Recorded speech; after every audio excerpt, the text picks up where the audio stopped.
nagpalagay ako ng ng support para sa ating oil filter.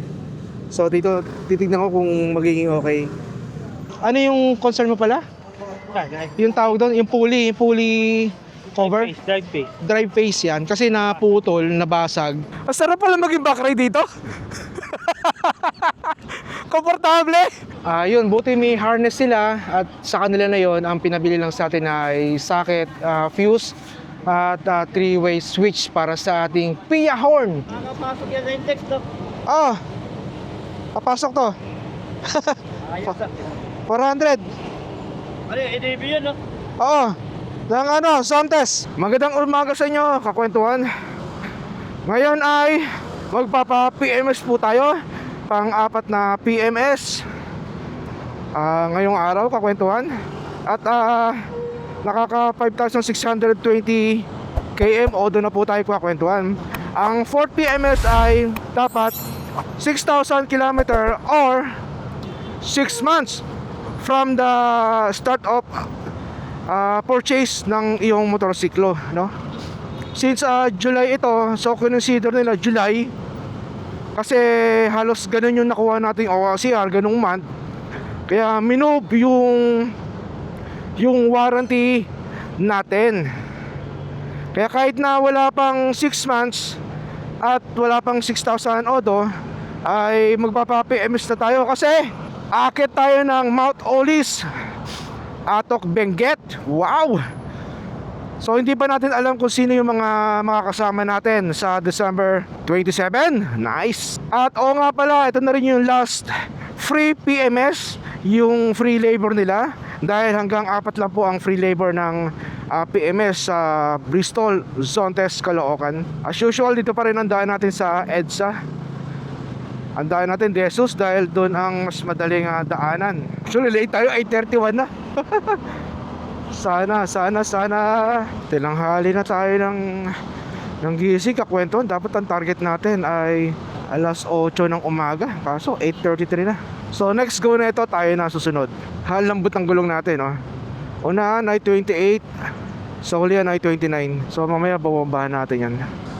Dito, grabe ang presyo ng motor wash nila dito, kakwentuhan. Wala silang fixed price. Kada pa-wash mo, nag-iiba yung presyo. Kaya nakahanap ako ng bagong car wash dito sa Caloocan din, General Tino, malapit sa likuran ng Mang Inisal at ng Uni Oil. Yan, dyan po, malapit yan. Then sa PMS natin, kakwentuhan, ipapasabay natin yung PIA horn natin. Magpapakabit na po tayo ng PIA horn. Yan, kahit paano lumakas-lakas naman ang ating busina. Alright. So hindi natin alam kung saan nila ikakabit yung horn, pero sa kapwa natin owner na Zontes 400G, dito sa loob nilagay, maayos yung pagkakalagay nila. Sana maayos din yung pagkakalagay din sa atin.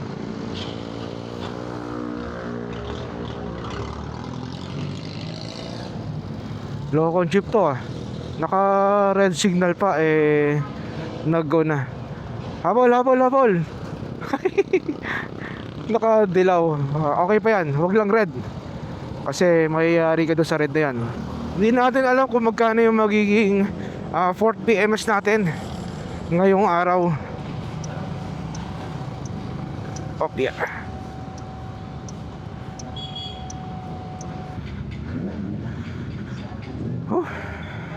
Walk-in PMS.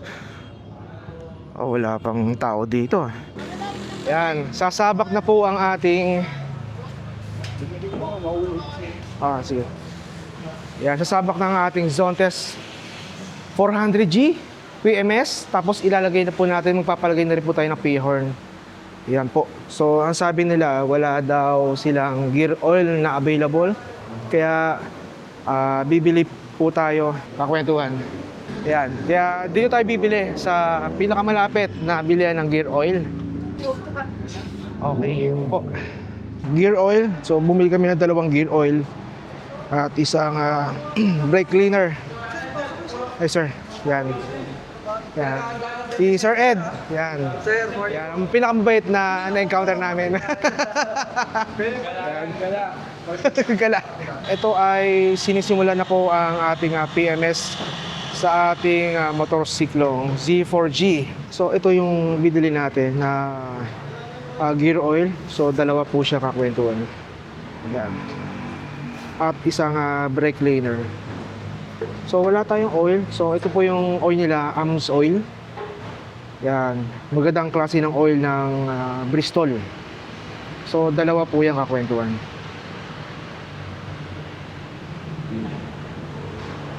Tapos ito yung oil filter na gagamitin para sa ating Zontes 400G.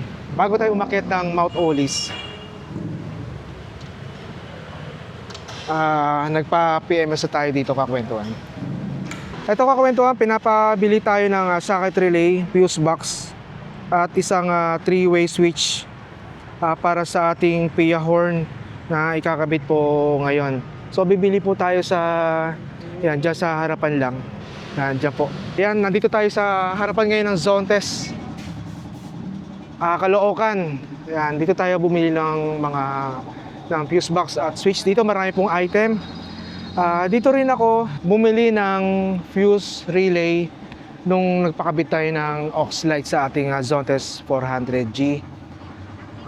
Yun, buti may harness sila at sa kanila na yon ang pinabili lang sa atin ay socket, fuse at 3-way switch para sa ating PIA horn. Yan, may experience na rin natin at may improve na rin natin yung ating busina sa tuwing may biyahe tayo dahil nga napakahina ng stock horn natin sa ating Zontes 400G. Ito yung... Sir, anong tawag dito, sir? Fuse box. Yan. Yan, pasensya na po kakwento dahil hindi tayo maalam sa parts ng motorsiklo. Yan, ito yung fuse box.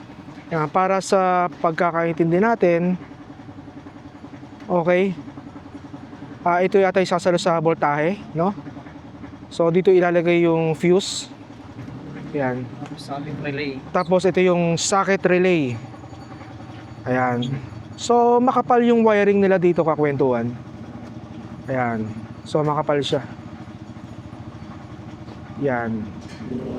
So kailangan yan para sa ating PIA horn para hindi mag short circuit, para yung voltahe ay kumbaga yung daloy ng kuryente ay ma-maintain kakwentuhan. So paki-correct na lang ako kakwentuhan kung tama po yung ating pinagsasabi. Kakwentuhan, kung bago lang po kayo sa ating channel, makikisuyo lang po tayo, please subscribe sa ating page o sa ating channel na si Pepe at Kwento. Hit na rin ang notification bell para lagi pong updated sa tuwing may na-upload po tayo sa ating channel, at palike na rin po ang video na ito kakwentuhan. Ito sir, ito po yung 3-way switch. Yan, smoke ang tawag niyan, smoke. Ayan, so magkakaroon na naman tayo ng another switch sa ating motorsiklo. Alright. Yan. Sir, magkano po lahat, sir? Socket relay daw po. Yung price. 45 lang isa. 45 ang isa. Fuse box. Yung Fuse fuse box box. ordinary lang yan. May laman ng... Meron pa kasi heavy duty niyan. Yung Ah, rubberized. magkano po yun, ma'am? Nasa 220, pwede na yung mabigyan ng 190. Ito kasi, Rubberized na? ito 60, pero plastic yan. Fuse box. O sige, yung rubberized na yung maganda na. Yan. So, inoporan tayo. Inoferan po tayo ng... yan. Yan. Total of 415. Okay. Ito yung rubberized. Ay, may kasama na rin piece yan. Ito, maganda. Yan. Okay. Okay, nice. Nice one. Sa taste kasi, o si Bristol, dito lang palagi kumukuha ng mga relay, Okay, okay. switch, yan. Okay. Mga fuse. Dito, O kaya kasi nung last time, nung napakapit ako ng Oxy, dito ako pinapunta. Yan. palagi sila eh. Yan, alright. So, ito yung rubberized. So, ito yung heavy duty na. Ang tawag ito, fuse box. Fuse box yan. Fuse box na may with kasama ng fuse, no? Sir, ito na po, sir. Mag-lunch muna kami kasi dahil naabutan kami ng break time, ng lunch time ng Bristol. Yan. Okay. Yung tropa ko eh, dito na double cruiser. Oo. Dapat may bayad na nga tayo. Lalo na yung pinaskill ba naman na one in this first, puto na napanood yung tropa ko. Kunyari ko ba eh, hindi na mga ako. Hindi na kailangan magtawag. Mahuli ka na sa video. Nahuli ako sa video eh. Wala akong alam doon ha. Nandun ako, nandun sa video. Kasi si Joseph ay this time. Dito kami sa Pares. 9 Avenue to, no, Pards? 9 Avenue, ha? Pares 9 Avenue. Ayan, sa mga followers ko. Kung natatandaan nyo yung mga matinee idol po natin, mga 90s matinee idol.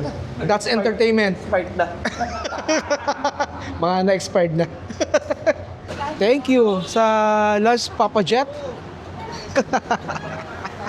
Alright. Woo! Art, balas pa, wala ka na naman. Balas mo daw, Art, wala ka. Sunod, ikaw naman. Narinig mo, Art, ha? Ikaw naman, next time. Yun. Thank you, Papa Jet. Thank you. Alright. By Bo Pares. Ano yung concern mo pala? Yung tawag doon, yung pulley cover? Drive face yan. Kasi naputol, nabasag. Yan, pinalitan. Kaso hindi niya nadala yung kanyang zone test, yung unit. Kaya babalik daw siya bukas. Tapos kay Jetro, yes, usual issue talaga, yung sopuan, yung seat lock. So nakapag-pa-replace siya, pero bumalik yung sakit. Tapos yung side signal light, yan. So hindi umilaw yung front left side. Ayan. So yan lang yung mga iilan sa mga concern namin. Kay Johnson, PMS. Yan. Ako yung unang pero siya talaga nauna. Malakas to kay Nagugulo lang. Ulit sa tumating pero nakapa. May hanigi na sa ano to eh. Sa zone test. Mukhang magkakaroon na natin ng sharing to sa zone test eh. Shareholder. Shareholder. Siyempre, kung industries eh. Kwan industry. So magkakaroon ng tie-up ata, no? Oo. Ayan. Hindi ka kasi nagkakaagad eh. Lumabas na ako pagbalik ko. Sagad sabi, ba't nauna pa si Johnson? Kalookan ko, walking edition. Ayun. Ay, ang haba ng nilakad namin na umikot kami. Yan. Thank you, Boss Jet. Alright. Pero kung dumating ako, nasa loob ka naman Lumabas ako? Nasa loob ka nung galing ka doon sa gilid eh. Oo nga, lumabas lang ako. Nakasalubong kita. Ang bilis mong mambraso. Ng braso agad. Paplag ng Boss J Apparel ha. Ayan. Gusto nyo gumawa ng jersey. Yun. Kontakin niyo si Boss Pep. Boss J Apparel na makikita sa Tondo. Yes, shoutout sa kanila. Si Pepe at ang kwento. Shoutout nga po pala sa friends ko to. Yes, dami pa na natin dito. Yan, shoutout sa kanila. Ano nyo, paano? Yes, si Pepe at ang kwento. Pepe at ang kwento. Thank you. Ano pa? Ayun ako sa... Ayun. Thank you. Thank you ha. Thank you. Thank you. Sige, salamat. So, kakwentuhan ay sasakay tayo kay Johnson. Kaya ko. Ay po, taas ako. Yan. Okay. Kaya.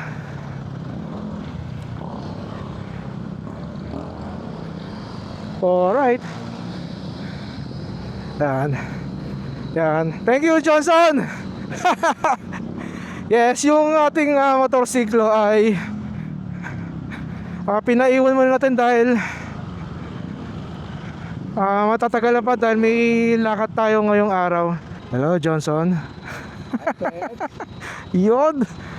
Nice. So first time natin maging back ride sa Z4G. Ganito pala ang feeling kapag back ride. Ang laki pala ng ito, ng likuran, ng upuan. Sobra-sobra yung ano, yung upuan sa puwet ko. Ayan. Wow. So babalik tayo bukas ng umaga at para kunin yung ating Z4G. Yan, thank you very much Sir Ed sa pag-asikaso. Sobra yung kanyang pag-asikaso sa atin. Syempre sa lahat ng mga customer, sobra yung asikaso. Pasensya na rin po sa technical. So kailangan na po natin maging maayos yung pagsasaayos ng wiring ng ating busina. Yeah, so take over na sa veterans technician kay Sir Jim kasi siya din yung gumawa ng ating 2 pairs auxiliary lights sa ating Zontes 400G. Kaya bukas na lang tayo kakwento, bukas na lang po ang ating update. Yan, again, thank you Sir Johnson. Yan, busy po siya. Mabigat na ako, son. Normal lang yan. Normal lang. Ayan. Ang sarap pala maging backride dito. Komportable. Ayan. Masarap talaga maging angkas. Ano na? Masarap talaga maging angkas. Sarap ba? Siyempre. Ganda. Sarap pala, sarap. Ayan. First time natin maging OBR dito. Wow! Yan. Okay, i-update na lang namin kayo. O i-update ko na lang bukas. At shoutout kay Sir Jetro sa Palunch. Yes. Nag-lunch kami sa Pares. At napasubo si Jetro. Yan, thank you, shoutout kay Jetro at sa kanyang apparel. Yes. Boss J Apparel. Yan. Boss J Apparel. Yan, sa Tondo. Yan, na-features na natin yan nung nakaraan. So ipa-flash natin ulit sa screen yung kanyang shop. Google nyo lang always, Boss J Apparel. Yes. I-wish nyo lang at searchable naman sa Waze. Yan, sabi ni Johnson, search nyo lang ang Boss J Apparel at makikita na po ninyo ang kanyang location. Yan.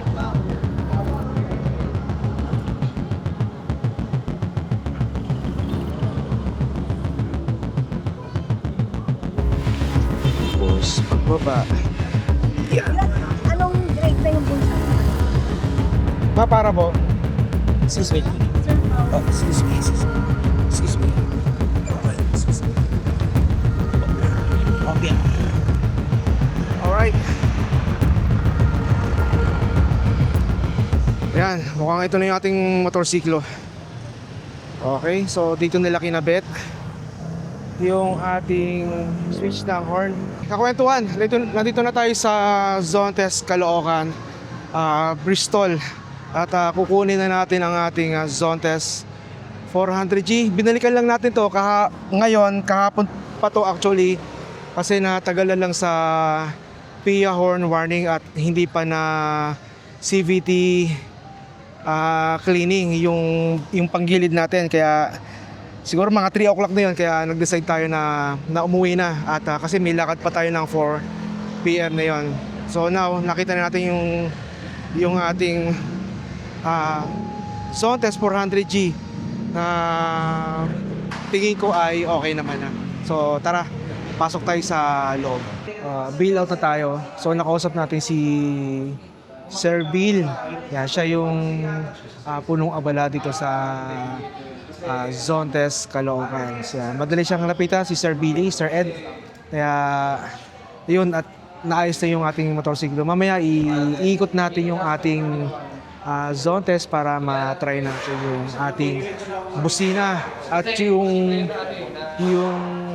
yung gilid natin, papakiramdaman natin kung maayos ba yung takbo para pagdating ng December 27 ay ready na tayo sa ating biyahe. Nagpalagay ako ng support para sa ating oil filter. So dito titignan ko kung magiging okay. Tapos yung engine guard. Yan. So nagpalagay din tayo dito kakwentuhan. So yan po. Para ma-secure lang natin yung ating oil filter at yung engine guard. Bro. Thank you. Ingat. Right side. Sir, thank you. Nalilito ako kasi may switch yung ating busina. So kapag naka-down, stock horn yung gamit natin. Then kapag naka-up ay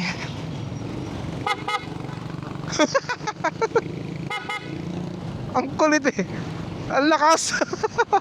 Yes, naka-PIA horn na po tayo kakwentuhan. Ngayon ay mag-ikot lang tayo ng sandali kung maayos ba yung PMS ng ating motorsiklong Zontes 400G. Kasi pinalinis natin yung ating gilid, yung CVT natin. Yes, marami tayo nakamit kahapon at ngayon. Yes, kahapon shoutout kay Sir Melon, kay Sir Jetro, kay Sir Johnson. Yan, nakita kami kahapon. At ngayon naman ay si Sir Lloyd at sino isa? Noel, no? Sir Noel. Yan. Shoutout po sa kanila. At yes, makita-kita tayo sa December 27, Mount Olis. Yes, grabe.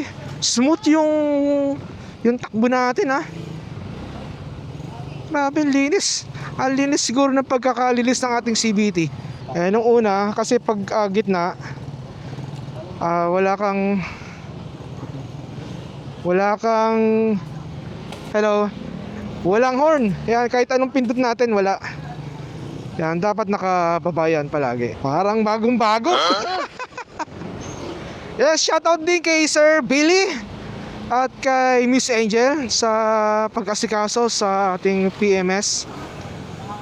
Marami po salamat sa ating mga technical group, no? Marami po salamat kay Jim, ang kanilang senior technician. So yung switch natin, paparinig ko po sa inyo. Ito yung stock horn natin. Then ito yung PIA horn. Yeah, so lumakas ang konti kahit paano yung ating busina. So gamitin muna natin yung ating PIA horn. Yan. So magagamit natin yan pag sa mga biyahe natin, no? Kasi minsan pag yung stock horn natin napakahina, hindi masyadong napapansin. Kaya so Nakakapasok yan sa index, no? papasok to. Ayos na. 400. Ano yung EDB yun, no? Oo. Ng Zontes 400G. Ang laki. Ayan. Upgrade ka na, sir. Under ni Bristol. So shoutout kay kuya, no? Na pahanga sa ating motorsiklong Zontes 400G. Sinusubukan natin dahil nga may biyahe tayo this week. Bukas pupunta tayo sa Lion's Head, no? Sana. Ang gusto kong maggala-gala para ma-test natin itong ating kaka-PMS lang natin, kakwentuhan, ha. 4 PMS at wala na tayong free PMS, free labor PMS, kakwentuhan, dahil nga na-consume na natin yung 4 na free labor PMS. At sa succeeding PMS ay magbabayad na po tayo ng labor. Siguro nagkakahalaga ng 500 to 800 ang labor ng PMS. Okay. So nagpakabit din tayo ng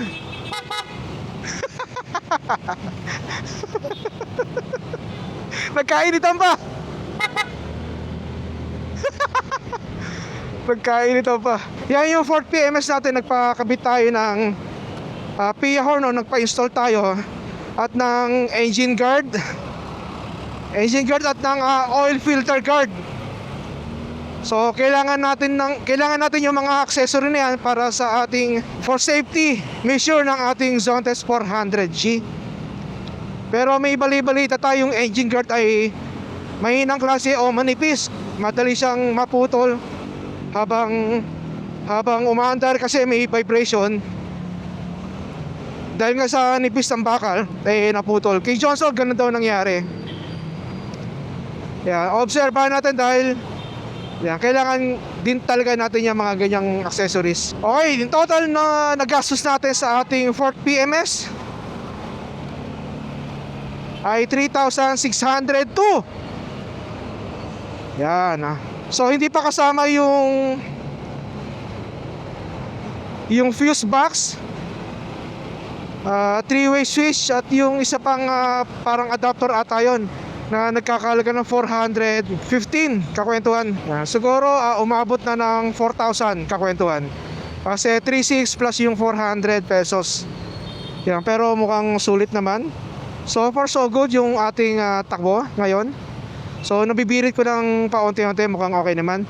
Wala tayong narinig na ingay sa ating gilid. So far so good.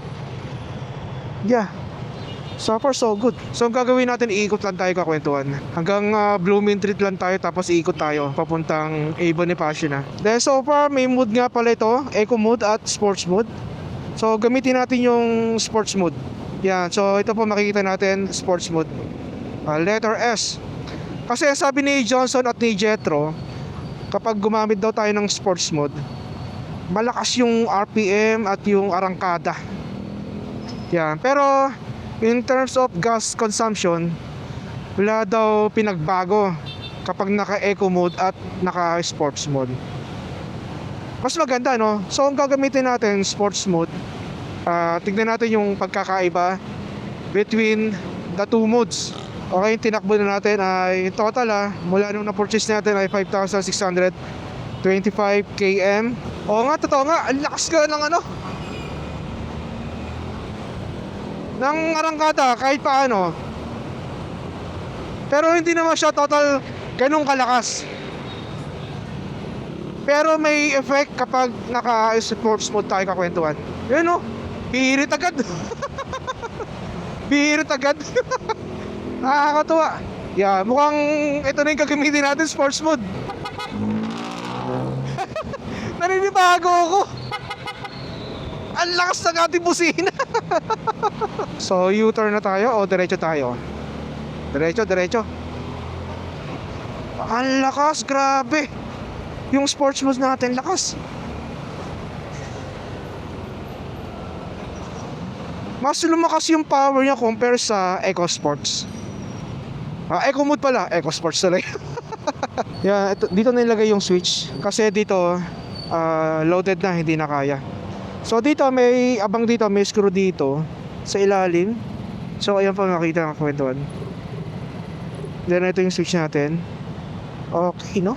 Nice one. Nagka-test ride tayo kakwentuhan para ma-check natin yung pina-PMS natin at yung pinalinis natin na gilid. Ito nga pala kakwentuhan ng ating suot-suot na jersey ay gawa po ni Jet Boss J Apparel kakwentuhan.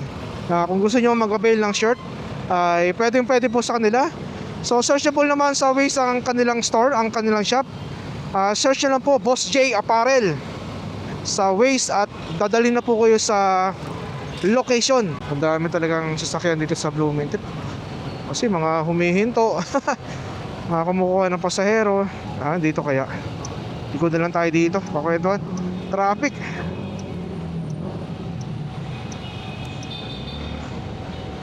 Yan. So balik tayo kakwentuhan. Down tayo sa anong lugar kaya yun? Parang Aurora ata, Aurora. Lakas ng busina natin. Mapapansin na tayo kapag busina na tayo kakwentuhan. Dahil sa lakas ng Pia horn. Woohoo! Alam kong lugar na to ay Aurora. So lalabas tayo ng Avon Bonifacio. Yung brake pad natin sa likuran okay pa daw dahil medyo makapal pa. Ang sabi by next PMS, pang 5 PMS ay baka palitan na. Ayun ang sabi. Yun lang ha. Ang balik natin ay kasi dapat 3,000 ang o 4,000 ang 50 ms. Grabe, napaka smooth pala ng takbo ng sports mode.